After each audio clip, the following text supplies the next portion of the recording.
Hello everyone, thank you for joining us today.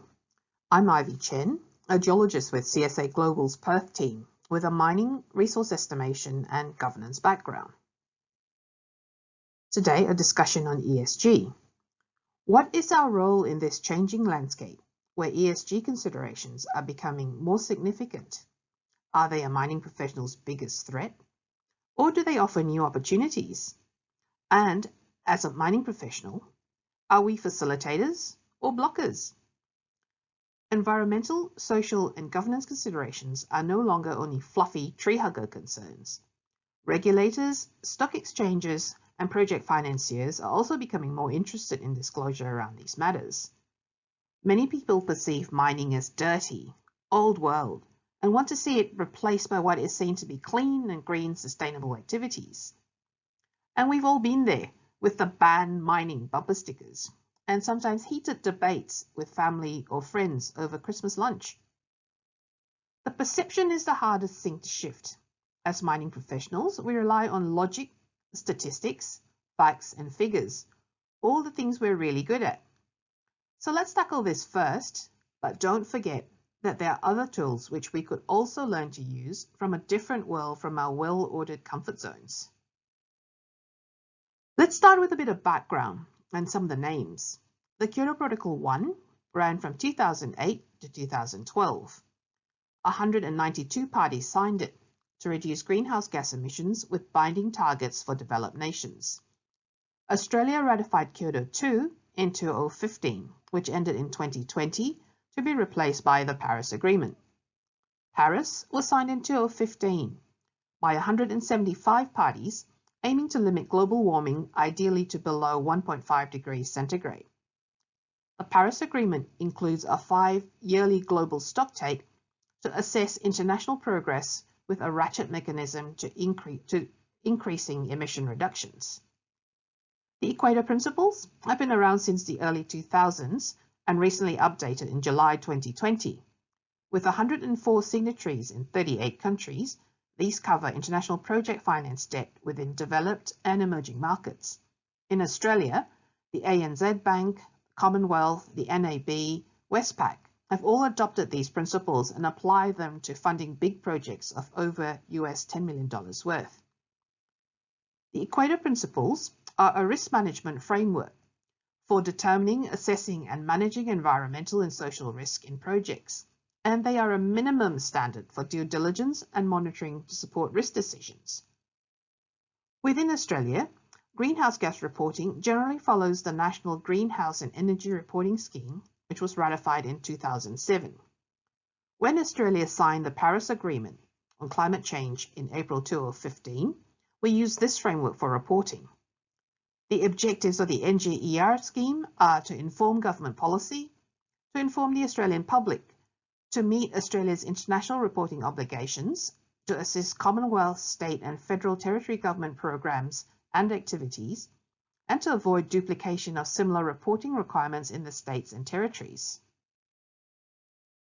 The greenhouse gases that are reported under the NGER scheme include methane, the main constituent of natural gas and used mainly for fuel, carbon dioxide, which is produced whenever we burn anything, and the remaining gases are nitrous oxide, which can savage the ozone layer, sulfur hexafluoride used in air conditioning, and perfluorocarbons used in semiconductors. There are many applications for these gases. These are just the main ones. All these emissions are measured in terms of Scope 1, Scope 2, and Scope 3 for reporting purposes.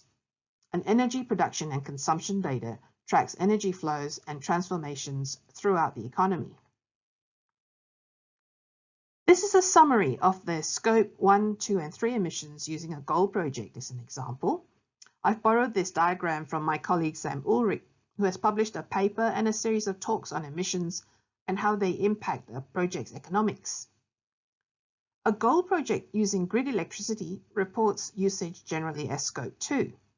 But if the gold project generates electricity on site, the greenhouse gas emissions might be reported as Scope 1 rather than Scope 2. Scope 1 emissions are direct emissions, and examples include on-site coal-fired electricity generation, or manufacturing emissions, or the burning of diesel. Scope 2 or indirect emissions could come from the use of electricity produced by the burning of coal in another facility. Scope 1 and Scope 2 emissions are reasonably straightforward to quantify, and we may already forecast, measure, and reconcile some of these outputs in our day-to-day activities as mining professionals. Scope 3 emissions are complex.